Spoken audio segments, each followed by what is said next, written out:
The appointment with a book is much more exciting than with a beautiful woman, Ariel thought to himself as the library door opened and Monsignor Paolo entered.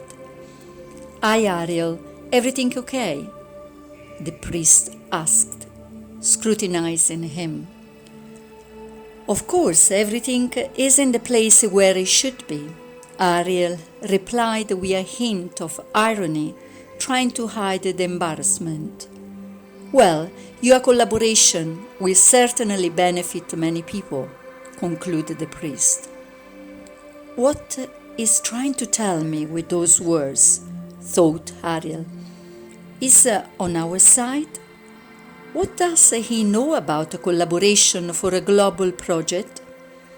It's too risky to investigate. It could be a trick to test me," Ariel thought to himself, trying to ignore him.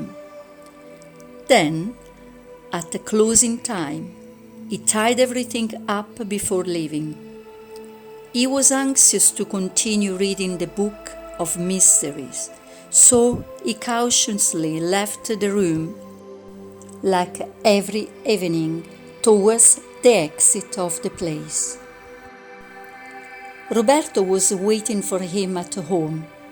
He too was anxious to read the rest of the book. The manipulations will be unconscious and will propagate through different communication tools. In addition to hallucinogenic substances, there will also be other ways to make humans dependent on prisoners of a system that will force them to work to increase the power of the cirque. The sect that is represented by only the 10 richest families in the world, who with their economic power will manipulate all of humanity. Some of them will be connoisseurs of great esoteric powers with which they will be able to control and manipulate all human beings, especially in the commercial market sector. The most powerful means of communication will be a tool through which images will be transmitted, a real trap with which they will be able to capture the attention of people all over the world, behind which hypnotic messages will hide that will condition the minds of most of the people who will look at them. The hidden message will not be seen with the naked eye, but will be perceived by the mind. I think, Ariel interrupted, these tools that the book mentions could be our current televisions and computers. Roberto continued reading with great interest. The magnetic waves coming from these instruments will act on the memory of human beings and will act with hypnotic effect on an unconscious level that will force people to enter the system of consumerism very quickly. People will work hard to buy useless things, and they will work even harder to reach higher and higher levels of wealth aiming for more and more sophisticated and expensive items. They will then create credits that will give people the ability to achieve even more easily the fulfillment of their dreams about the future. The system will be facilitated so as to be within everyone's reach.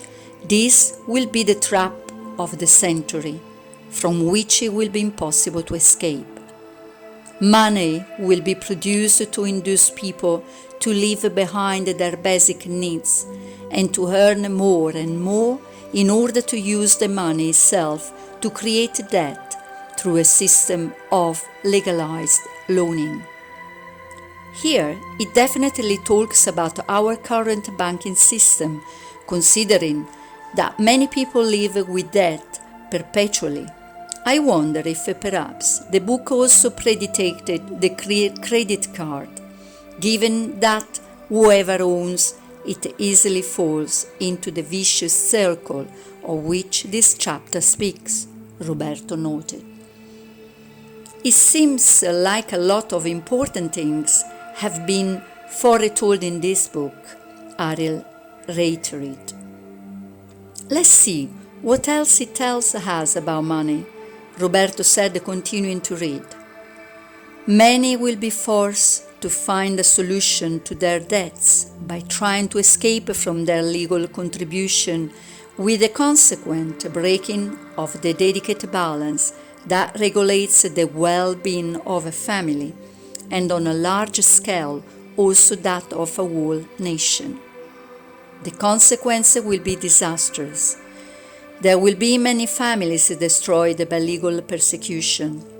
A profound sense of physical frustration will spread by awakening the minds of those who will be most fragile and who, instead of growing in individual self-awareness, will lose contact with themselves and become a part of the cog wheels of a society violently robbed of their individual freedom. And so the human being will be, for a large number of people, pervaded by a profound depressive crisis, which will be defined as the evil of the century. Ironically, it will be this sense of emptiness that will stimulate people to become aware of their conditions and seek the way to reach the authenticity of their being. At first, only a few will be awakened, but in a short time they will spread like a wildfire, and they will be more and more numerous, even if this will create a lot of chaos. These people will be the Illuminati of ancient souls, whose faculty will be to have the gift of creating and spreading a positive thought form. It will be a kind of spiritual revolution in which the old religions will be challenged and replaced by a new vision. Many will convert to new philosophical and religious groups, but all of this will be motivated by the persist of creating a new society, moved by the movement of a new spirituality in which the old attitudes will be abandoned and a new world will be able to start again, after having understood and overcome the many mistakes made. Finally, new creatures of light will descend on earth, the so-called angels of the apocalypse, who will guide the enlightened towards the ultimate reality, thus determining the end of the circle.